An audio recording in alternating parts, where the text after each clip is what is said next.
for at least the first part of 2025, we're still going to have this guy as our international trade negotiator.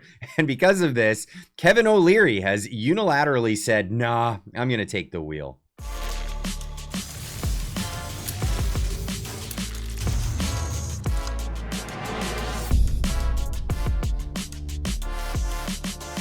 Ladies and gents, welcome back and Happy New Year. It is 2025 officially now, and things are moving forward. We're not looking back, and neither is the United States. They're looking forward to their new president, Donald Trump, the 45th and now the 47th president of the United States, and he's already making changes. He's not even in the White House yet. It'll be a few weeks, and we're all looking forward to that. And we're looking forward to how the relations between Canada and the United States will go moving forward. Now, we're still stuck with our idiot-in-chief, Justin Trudeau, who's proved that trade negotiation is, well, let's just say not his strong suit. But we have someone who's stepping up to the plate. Kevin O'Leary, a.k.a. Mr. Wonderful, if he calls himself that, put out this message, and he was on Fox News talking about this, combining our countries together with a common currency. Yeah, that's right. A common currency he's suggesting for a viable passporting system. And after you're approved, as they have in the EU, we'd be the most powerful nation on earth. Unlimited water, unlimited power, unlimited reserves of any kind. The ideas are simple: common currency and common defense of North against the Chinese. Combined, we are the richest nation on earth by every single measure. We got everything we need. We don't need anything from anybody, and nobody should mess with us. Strength, economic strength is power. Now, before I play this interview, I just want to give a shout out to Ryan Hemsley, who was actually he's part of our community here, and he was mentioned on Fox News. And this was just before leading into the interview, which Kevin O'Leary cut out that segment of the interview to have his thing on social media. But I just wanted to play this because this is just fantastic. Could the American flag be adding another star in 2025? Well, Trump's idea of making Canada great again by turning it into the 51st state is gaining some serious traction, especially from Canadian citizens. 33-year-old Ryan Hemsley told the Free Press that in Canada, quote, "You wake up and survive," he said. "There's no opportunity for growth. As much as I love Canada, becoming the 51st state of the United States would rejuvenate me." And he's not the only Canadian who's open to this idea. Joining me now is Kevin O'Leary. And so this is where the interview starts with Kevin O'Leary. Now, go back to his post where I don't know why he does this, but he's got his TV behind him, and he's showing a separate angle for the interview. I'm really not sure why he does this for his social media posts, but you can enjoy the second angle, I guess. That's how this is going to work. But big news, and it's great to have members of the community recognized on international news. That's fantastic. But moving forward, so what Kevin O'Leary is suggesting is not a merger between Canada and the United States proper, like us becoming the 51st state. No, he's suggesting another thing altogether. He's suggesting an open borders negotiation between the two countries for, at least for business, is what I'm seeing here, and a passporting system where people can travel freely between the two countries, but not necessarily be able to vote in each other's elections. But anyway, listen here. This is what he had to say. And then Trump put out a Truth Social just a few hours ago saying this: breaking, Kevin O'Leary says he will go to Mar-a-Lago to start the narrative about merging Canada with the United States. Think about the power of combining the two economies. Yeah, I'm going to go there. But let me tell you something. I'm very fortunate. I have millions of followers there in Canada, as I do in the U.S.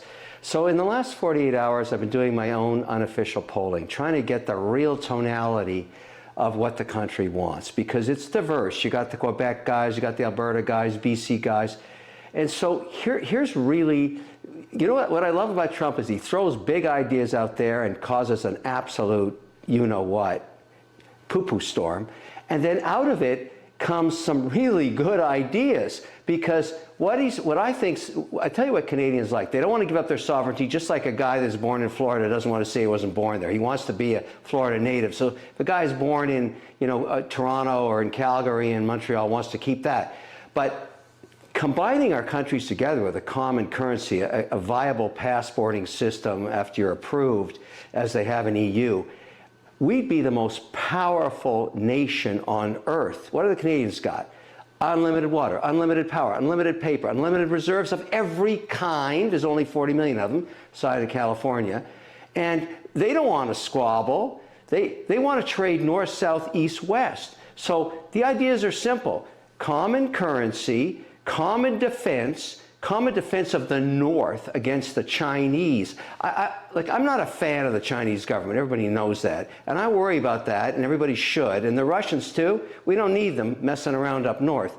We could make that very, very clear to them. And what country on earth would mess with a combined economic entity? What do you say to Americans apprehensive about that? Combined, we're the richest nation on earth. By every single measure. We got everything we need. We don't need anything from anybody, and nobody should mess with us. Strength, economic strength, is power. And we should show the Chinese, don't screw with us. Don't even think about taking over Taiwan. We're combining our entities because we have together the largest markets with the most resources, and we all have the same interests in personal freedom. He's right, though. It's the reality of the situation. He is actually right in that situation, but not everybody's keen on his ideas. We have Michael Toby, I'm sure how you pronounce that, from the National Post, saying, who asked Kevin OLeary to negotiate on our behalf? The last thing we need is another harebrained idea from a failed politician. Putting this out there. We have harebrained ideas from a failed politician, Justin Trudeau, who's 16% in the polls right now, I think it was, his approval rating. But goes on to say, our relationship represents a massive source of economic revenue for both countries. It also leads to new investment opportunities as well as job and wealth creation. Hence, it's important to preserve and enhance the U.S. trade relationship, which we are not getting a very good leg on with our current administration in office right now. If OLeary wanted to promote this idea on cable news channels, fine. But he wants to speak directly with the U.S. President-elect Donald Trump about building a stronger economic union, thus anointing himself a pseudo-representative of Canada. Well, at the end of the day, I mean, anyone who's really investing in our economy is a representative of Canada, and you have to really come to grips with that. I mean, we were just talking about this in last night's video with Marty, talking about the fact that NVIDIA is now almost it's a larger economy, just a one company, than most countries out there. It really is important for us to have take into consideration the ideas of entrepreneurs instead of, I don't know, socialist idiots that are at the helm of our government. Now, the idea of becoming a 51st state has actually been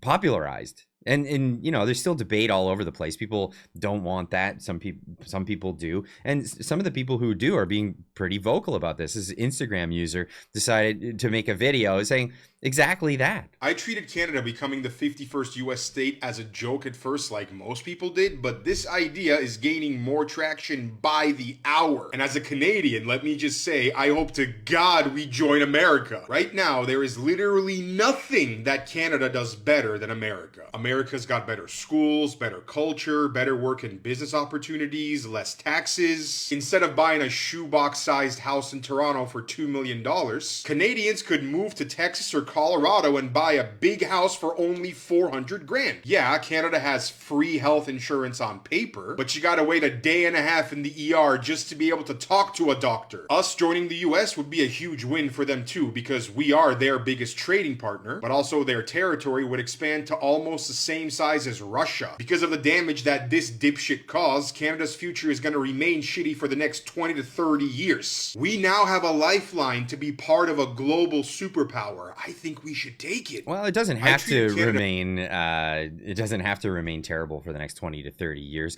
We could unilaterally, as our own country, possibly open up the doors for businesses to operate in our geographical location, as the United States has done for a very long time. And Donald Trump is pushing forward to do that even more. And again, companies are they're earmarking hundreds of billions of dollars to invest in the United States because of what Trump is promising, not even what he's done yet. And that's where we're at now.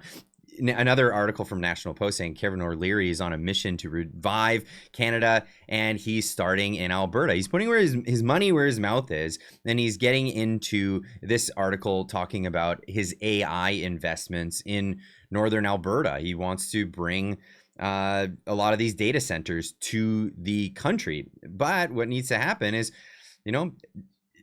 regulations and taxes need to start to shrink. This is a reality of the situation. That is where we need to go. Now, as for the Americans' opinion about the whole idea of a 51st state, let's just say a lot of them are looking at it like this. Americans don't necessarily want to get another big leftist voting bloc in their own country. They just had a hard time getting Donald Trump elected, and they probably don't want to have another California or New York added to the voter demographics. So a lot of people are looking at it, this Kevin O'Leary's idea, as a better idea to basically open up trade between the two countries. We really should have more trade between the two countries, but it's actually Canada that is stepping in the way more often than not. It's excuse me. It's not the United States that is getting in the way. The United States would like to have more access to our markets, but it's Canada that's getting in the way with stupid trade tariffs because of dairy lobby or French English laws in Canada. This is some of the trade barriers to entry when it comes to our country. But I would love to hear what you have to say about all of this. Where do you stand on this? With Canada becoming the 51st state, I doubt that'll ever happen, but trade negotiations moving into the direction of perhaps having a more open sort of border between Canada and the United States when it comes to trade, and also the ability for Canadians to travel a little bit more freely. It's not that we have much trouble traveling in the United States as it is. So I don't know what kind of advancements could come out of that, but I'd love to hear what you have to say in the comments down below. And of course, we'll see you in the next one. Keep on trucking.